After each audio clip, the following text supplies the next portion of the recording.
Okay, I totally forgot. Someone in the comments actually commented on this Guilty Gear 2020 video. They commented, they re-awared me on the whole. I gotta read. What exactly did they say in this interview? Sorry. They said, we're going to make the game easier to watch and understand instead of easier to play. Oh boy. Okay. So let me comment on that, right? Because that sounds like PR mumbo jumbo bullshit, right? Because if you think about a fighting game, it's just two people beating the shit out of each other. Is a fighting game really complicated? I mean, is it? I mean, two dudes are beating the shit out of each other, right? I mean, it's not very complicated. If we're to think about it in that sense, Smash Brothers is infinitely more complicated than, say, like a Street Fighter game, a Guilty Gear game. I mean, dude, look at Smash Brothers, dude. I mean, you got the stages, like how do the stages work and everything. And for sake of argument, I know people don't use items during tournaments, but we got items. What do the items do? What are, like, the weight of characters? Like, oh man, maybe you see someone playing, like, oh, Pikachu's lightning bolt didn't kill right there, but the next time it killed, and like, oh, we gotta explain, like, well, the higher you get in the damage, the weight changes. And you're like, wait, what? Like, I can't count how many times I've played Smash Brothers with a friend.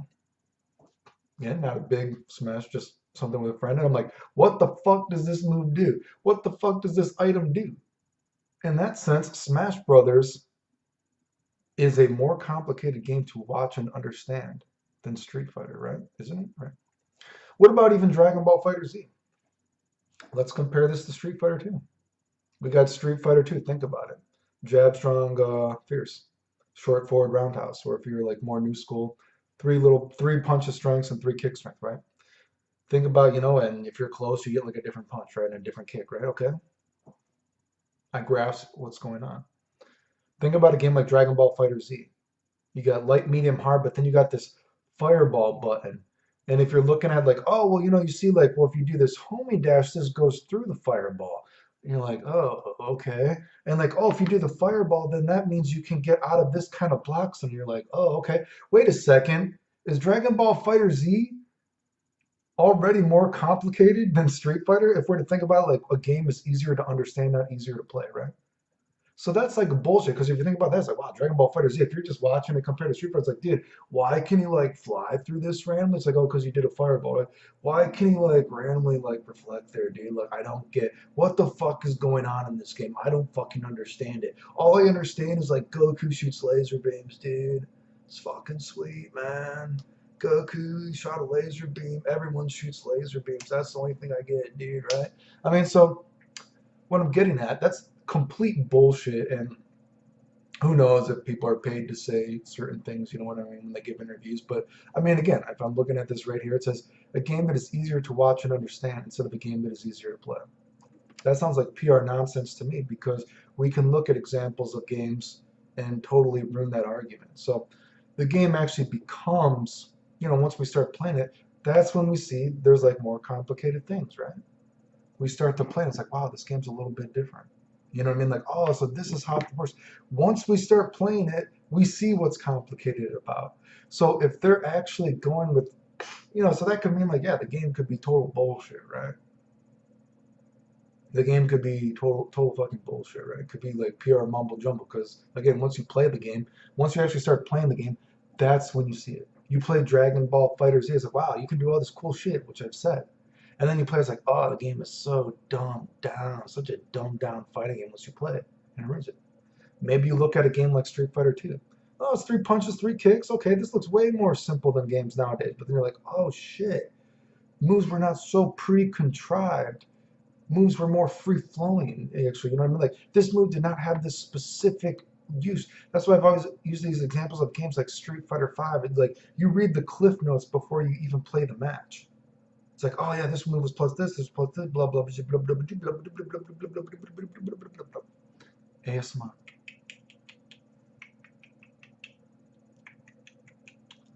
ASMR, right? You know what I mean? It's so pre-contrived, right? You know, but when you play like a game like old school Street Fighter, it's like, oh, this move might actually have a different use than I thought it did. this move can be used in this. This move doesn't look like it was made for this purpose, but now I can use it like this, right? And you're like, wow, this makes the game infinitely more interesting. Again, I've used example. How many people can do fuck my titty combo, but they wouldn't even be able to do a low forward into super fireball with Ryu and super turbo. Let me see if I say anything else to this. Got to read these ones. So again, I thought that was like a pretty stupid whatever word, right?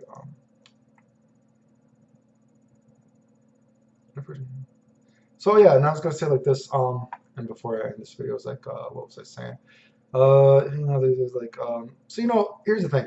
I hope the Guilty Gear game is cool. You know what I mean? I hope it's not just, you know, I guess an example again, I'll use Dragon Ball Fighter Z. I think when you look at Dragon Ball Fighter Z, it did a lot of new things interesting because of all the new mechanics. You look at it and you're like, wow, this brought so many potential new concepts to a fighting game. But unfortunately, because the game is kind of shit, you can't really play the game, take advantage of all those aspects. It becomes shit. It's a terrible fundamental game. But I think, like, say, assuming that Dragon Ball Fighter Z gets no real updates to how it plays, hopefully that doesn't happen. But I think it's going to be one of those things that, like, wow, 5 to 10 years from now, we might be with our friend and be like, wow, dude, remember Dragon Ball Fighter Z? And you're like, yeah, dude, the characters were homie dash, and it was like a real Dragon Ball Z game that we could all play. Had this reflecting and all this kind of like new metas that they added to a fighting game. And then you're like, yeah, dude, but it sucked because the game itself just kind of sucked. And you're like, yeah, dude, not really. It did kind of suck because it had so much potential, but it was just a shitty game. And I think that's what Dragon Ball Fighter Z is going to end up be like 5 to 10 years if it never gets like a real change patch, right? But hopefully, for a game like Guilty Gear, and again, take it with a grain of salt if it doesn't turn out that way, who knows, right? But maybe Guilty Gear, this game is so drastically different, right? Like, whoa, man, it adds a new concept to what we think about fighting games, right? And then 5 to 10 years from now, we think about Guilty Gear 2020 or whatever it's going to be called, and be like, man, do you remember Guilty Gear 2020? It was so fucking different than all the other Guilty Gears. And your friend is like, and you want to know what, dude? And it was fucking somehow it was fucking awesome. And you're like, dude, I know. It was that is a weird game that just fucking worked, dude. Because the core game was just so fucking good. Everything was awesome. It's like, yeah, dude, all the old shit worked and all this new shit. Like I never thought Guilty Gear could be like that. I never thought a fighting game could be like that. It was so fucking awesome. That's what I would like, right? And so I guess from that perspective, I was trying to say, at least if it's, and again, hopefully there's just some charm to it, novelty that makes it interesting, right? I hope it's not dumbed down. I hope it's not a stupid fundamental game. It could very well be like that, right? But at least from face value, when they're talking about making the game from the ground up, I gotta hope that it at least has novelty and charm to it that makes it like, wow, dude, that was a weird game that was like, man, 5 to 10 years from now, you're gonna be like, wow, that was a weird game, but man, it was fun. It was kind of a weird take on Guilty Gear, but I enjoy it for what it was. Did you get what I'm like getting at with these kind of things? So I forgot to comment on that, and someone said that about the interview. So that's a bullshit PR thing, and that is scary to read that because that shows that developers don't know what the fuck they're talking about half the time. You know what I mean? And it's sad, right? I mean, you're catering to an audience that has already either decided they're going to buy your game, no matter, again, when I've talked about the difference between a casual game or a casual fighting game, whatever. You know what I mean? Most people have already decided if they're going to play the game or not, right? You know what I mean? So just all this casual nonsense, don't fucking worry about it. It's absolutely stupid. Watch the videos. The end. And wear me if I've missed any other comment that I was supposed to comment on. I forgot.